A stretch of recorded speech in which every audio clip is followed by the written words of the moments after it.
Bonjour, bonsoir, bien-aimés dans les Seigneurs. Notre Dieu est vraiment bon, il est merveilleux. Son amour est au-dessus de tout, sa puissance, son autorité, sa grandeur.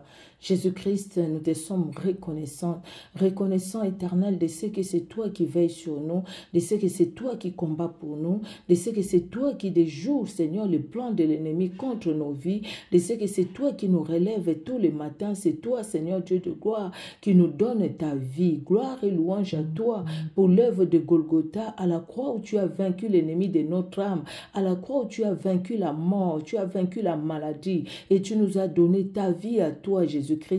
Nous confessons cette vie que tu nous as donnée, cette vie à nous, cette vie dans chaque membre de nos familles. Béni soit ton nom éternel pour le Saint-Esprit qui est à l'œuvre et qui nous parle, éternel, pour ta seule gloire. Merci et merci encore, éternel Dieu de gloire, de bénir ces moments dans ta sainte présence. Au nom de Jésus-Christ. Amen. Amen, amen. Que Dieu vous bénisse. Bien-aimés dans le Seigneur, nous allons lire 1 Chronique 16, Abdias. Donc, nous avons fini Amon, c'était 9 chapitres. Nous allons lire Abdias, le premier chapitre, Jacques, le chapitre 3, les psaumes 119, du 1er au 16e verset, les proverbes 28, des 6 à 7. Au fait, nous allons commencer à partir du verset 3.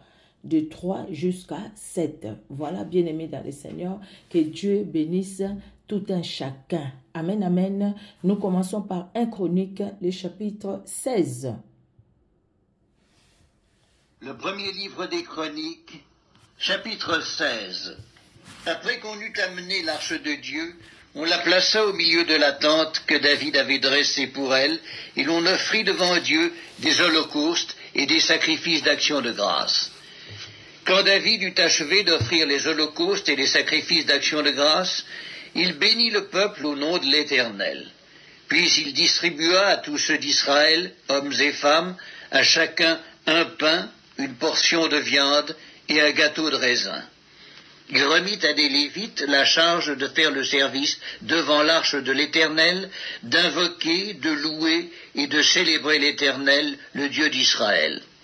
C'était Asaph, le chef, Zacharie, le second après lui, Jéhiel, Shemiramoth, Jéhiel, Matithia, Eliab, Benaja, Obed-Édom et Jéhiel.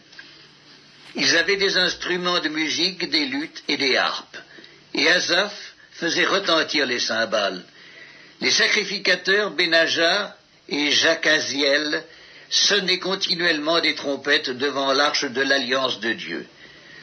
Ce fut en ce jour que David chargea la première fois Asaph et ses frères de célébrer les louanges de l'Éternel. Louez l'Éternel, invoquez son nom, faites connaître parmi les peuples ses hauts faits, chantez, chantez en son honneur, parlez de toutes ses merveilles, glorifiez-vous de son saint nom, que le cœur de ceux qui cherchent l'Éternel se réjouisse. Ayez recours à l'Éternel et à son appui, cherchez continuellement sa face. Souvenez-vous des prodiges qu'il a faits, de ses miracles et des jugements de sa bouche, race d'Israël, son serviteur, enfant de Jacob, ses élus. L'Éternel est notre Dieu, ses jugements s'exercent sur toute la terre. Rappelez-vous à toujours son alliance, ses promesses pour 1000 générations, l'alliance qu'il a traitée avec Abraham et le serment qu'il a fait à Isaac. Il l'a érigé pour Jacob en loi, pour Israël en alliance éternelle, disant « Je te donnerai le pays de Canaan comme l'héritage qui vous est échu ». Ils étaient alors peu nombreux, très peu nombreux et étrangers dans le pays, et ils allaient d'une nation à l'autre et d'un royaume vers un autre peuple. Mais il ne permit à personne de les opprimer, et il châtia des rois à cause d'eux. Ne touchez pas à mes oints, et ne faites pas mal à mes prophètes. Annoncez de jour en jour son salut, racontez parmi les nations sa gloire, parmi tous les peuples ses merveilles, car l'Éternel est grand et très digne de louange. Il est redoutable par-dessus tous les dieux, car tous les dieux des peuples sont des idoles, et l'Éternel a fait les cieux. La majesté et la splendeur sont devant sa face, la force et la joie sont dans sa demeure. Famille des peuples, rendez à l'Éternel gloire et honneur. Rendez à l'Éternel gloire pour son nom. Apportez des offrandes et venez en sa présence. Prosternez-vous devant l'Éternel avec de saints ornements. Tremblez devant lui, vous tous, habitants de la terre. Le monde est affermi, il ne chancelle point.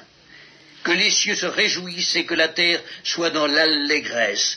Que l'on dise parmi les nations, l'Éternel règne. Que la mer retentisse avec tout ce qu'elle contient. Que la campagne s'égaie avec tout ce qu'elle renferme. Que les arbres des forêts poussent des cris de joie devant l'Éternel, car il vient pour juger la terre. Louez l'Éternel, car il est bon, car sa miséricorde dure à toujours. Dites, sauve-nous, Dieu de notre salut, rassemble-nous et retire-nous du milieu des nations, afin que nous célébrions ton saint nom et que nous mettions notre gloire à te louer.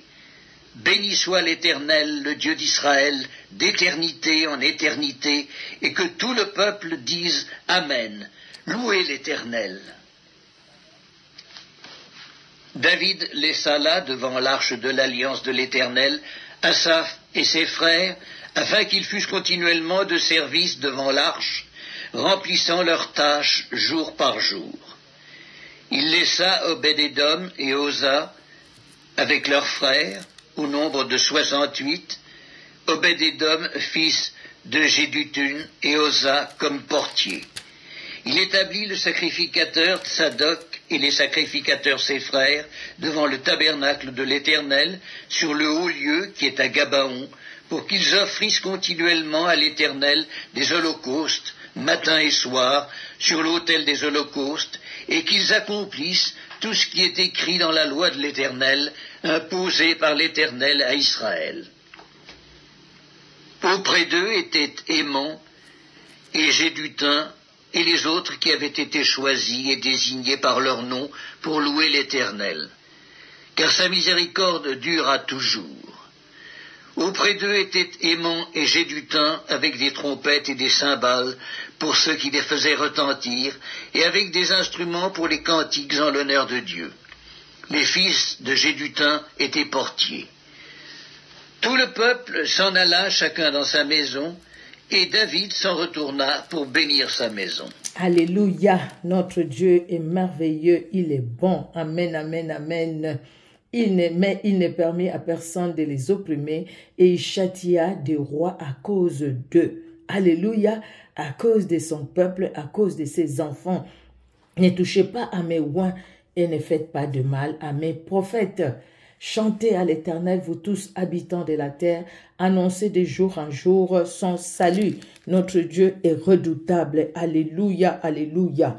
Nous allons, bien aimés dans le Seigneur, nous allons passer à Abdias ou Abdia, ça dépend, Abdias, et nous allons lire les premiers chapitres. Gloire au Seigneur. Alléluia, notre Dieu est Dieu. Il est Seigneur.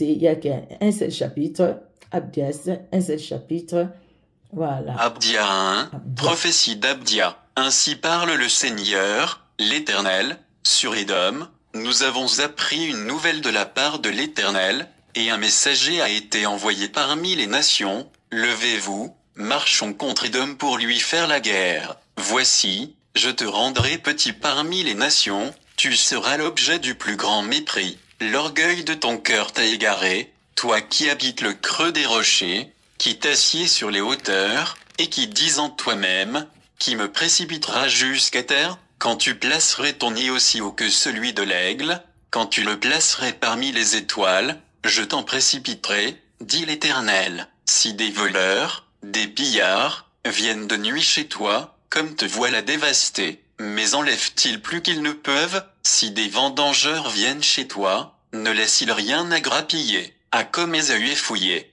comme ses trésors sont découverts, tous tes alliés t'ont chassé jusqu'à la frontière, tes amis t'ont joué, t'ont dominé, ceux qui mangeaient ton pain t'ont dressé des pièges, et tu n'as pas su t'en apercevoir. N'est-ce pas en ce jour, dit l'Éternel, que je ferai disparaître d'Édom les sages, et de la montagne d'Ésaü l'intelligence, tes guerriers, ô accent circonflexe aimant, seront dans l'épouvante, car tous ceux de la montagne d'Ésaü périront dans le carnage. À cause de ta violence contre ton frère Jacob, tu seras couvert de honte, et tu seras exterminé pour toujours. Le jour où tu te tenais en face de lui, le jour où des étrangers emmenaient captive son armée, où des étrangers entraient dans ses portes, et jetaient le sort sur Jérusalem, toi aussi tu étais comme l'un d'eux. Ne repaie pas ta vue du jour de ton frère, du jour de son malheur, ne te réjouis pas sur les enfants de Juda au jour de leur ruine, et n'ouvre pas une grande bouche au jour de la détresse.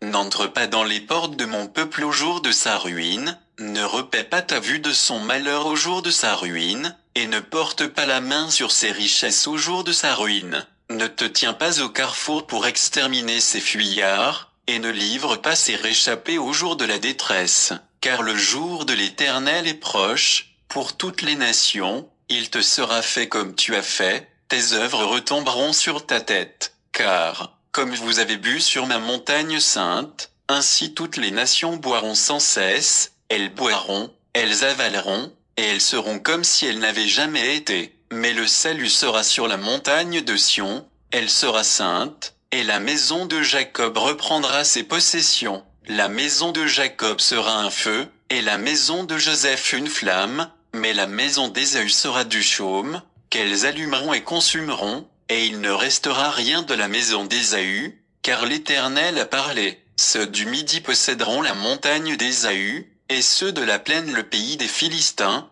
ils posséderont le territoire d'Éphraïm et celui de Samarie, et Benjamin possédera Galaad. Les captifs de cette armée des enfants d'Israël posséderont le pays occupé par les Cananéens jusqu'à Sarepta, et les captifs de Jérusalem qui sont à Sephara posséderont les villes du Midi. Des libérateurs monteront sur la montagne de Sion, pour juger la montagne d'Ésaü, et à l'Éternel appartiendra le règne. Amen, amen. À l'Éternel appartiendra les règnes. Que Dieu soit honoré. Alléluia. Nous passons au livre de Jacques. Jacques, voilà. Et le chapitre 3. Jacques, chapitre 3. Épître de Jacques, chapitre 3. Mes frères, qu'il n'y ait pas parmi vous un grand nombre de personnes qui se mettent à enseigner, car vous savez que nous serons jugés plus sévèrement. Nous bronchons tous de plusieurs manières.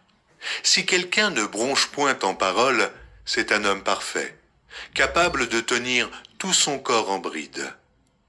Si nous mettons le mors dans la bouche des chevaux pour qu'ils nous obéissent, nous dirigeons aussi leur corps tout entier. Voici, même les navires, qui sont si grands et que poussent des vents impétueux, sont dirigés par un très petit gouvernail au gré du pilote. De même la langue est un petit membre, et elle se vante de grandes choses. Voici comme un petit feu peut embraser une grande forêt. La langue aussi est un feu, c'est le monde de l'iniquité. La langue est placée parmi nos membres, souillant tout le corps et enflammant le cours de la vie, étant elle-même enflammée par la géhenne. Toutes les espèces de bêtes et d'oiseaux, de reptiles et d'animaux marins sont domptés et ont été domptés par la nature humaine. Mais la langue, aucun homme ne peut la dompter. C'est un mal qu'on ne peut réprimer. Elle est pleine d'un venin mortel. Par elle, nous bénissons le Seigneur notre Père, et par elle, nous maudissons les hommes faits à l'image de Dieu. De la même bouche sortent la bénédiction et la malédiction. Il ne faut pas, mes frères, qu'il en soit ainsi. La source fait-elle jaillir par la même ouverture l'eau douce et l'eau amère? Un figuier, mes frères, peut-il produire des olives? Ou une vigne, des figues? De l'eau salée ne peut pas non plus produire de l'eau douce. Lequel d'entre vous est sage et intelligent? Qu'il montre ses œuvres par une bonne conduite, avec la douceur de la sagesse. Mais si vous avez dans votre cœur un zèle amer et un esprit de dispute, ne vous glorifiez pas et ne mentez pas contre la vérité. Cette sagesse n'est point celle qui vient d'en haut, mais elle est terrestre, charnelle, diabolique. Car là où il y a un zèle amer et un esprit de dispute, il y a du désordre et toutes sortes de mauvaises actions. La sagesse d'en haut est premièrement pure, ensuite pacifique, modérée, conciliante, pleine de miséricorde et de bons fruits, exempte de duplicité, d'hypocrisie. Le fruit de la justice est semé dans la paix par ceux qui recherchent la paix. Alléluia, alléluia. Car là où il y a un zèle amer et un esprit de dispute, il y a du désordre et toutes sortes de mauvaises actions. La sagesse est d'en haut et premièrement pure, ensuite pacifique, modérée, conciliante, pleine de miséricorde et de bons fruits, exempte de duplicité et d'hypocrisie. Amen, amen. La parole de Dieu, elle est claire. Hein? Dieu nous parle, Dieu veut que nous puissions vraiment, quand on voit tout ça, on sent l'amour de Dieu qui veut que nous puissions vivre aussi dans la paix, qui veut que nous puissions vivre en harmonie envers nous-mêmes, envers la parole de Dieu, envers les autres aussi. Amen, amen. Que Dieu bénisse tout un chacun, bien-aimé dans le Seigneur. Nous allons dans les livres des psaumes. Hein? Nous allons dans les livres des psaumes. Alors, les psaumes, nous sommes dans les psaumes 119, du premier verset au 16e verset. 119 du premier verset au 16e. Heureux ceux qui sont intègres dans leur voie, qui marchent selon la loi de l'Éternel. Heureux ceux qui gardent ses préceptes, qui les cherchent de tout leur cœur, qui ne commettent point d'iniquité et qui marchent dans ses voies. Tu as prescrit tes ordonnances pour qu'on les observe avec soin. Puissent mes actions être bien réglées, afin que je garde tes statuts. Alors je ne rougirai point à la vue de tous tes commandements. Je te louerai dans la droiture de mon cœur, en apprenant les lois de ta justice. Je vais garder tes statuts, ne m'abandonne pas entièrement. Comment le jeune homme rendra-t-il son sentier en se dirigeant d'après la parole? Je te cherche de tout mon cœur, ne me laisse pas égarer loin de tes commandements. Je serre ta parole dans mon cœur, afin de ne pas pécher contre toi. Béni sois-tu, ô Éternel, enseigne-moi tes statuts. De mes lèvres j'énumère toutes les sentences de ta bouche. Je me réjouis en suivant tes préceptes, comme si je possédais tous les trésors. Je médite tes ordonnances, j'ai tes sentiers sous les yeux. Je fais mes délices de tes statuts, je n'oublie point ta parole.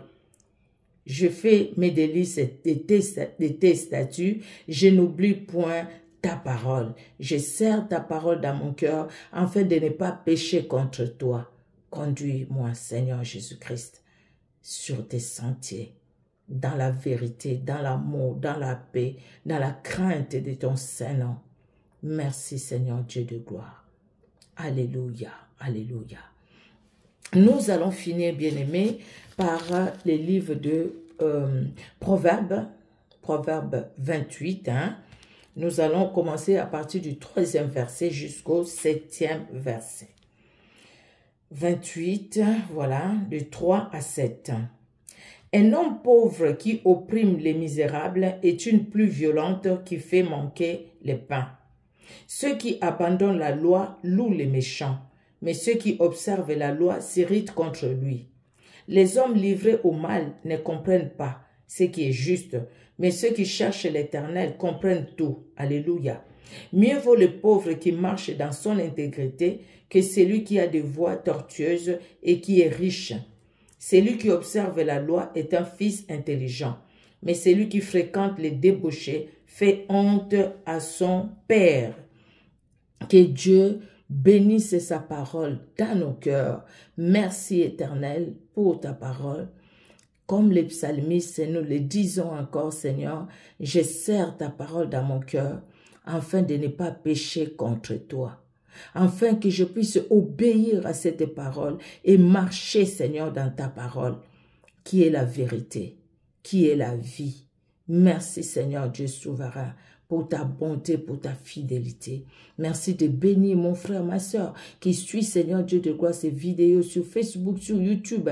Bénis tout un chacun dans ton amour. Au nom de Jésus-Christ. Amen. Amen, amen. Que Dieu, dans son amour, vous bénisse, bien-aimés dans le Seigneur. On se donne rendez-vous pour la prochaine lecture biblique. Soyez bénis. Au revoir.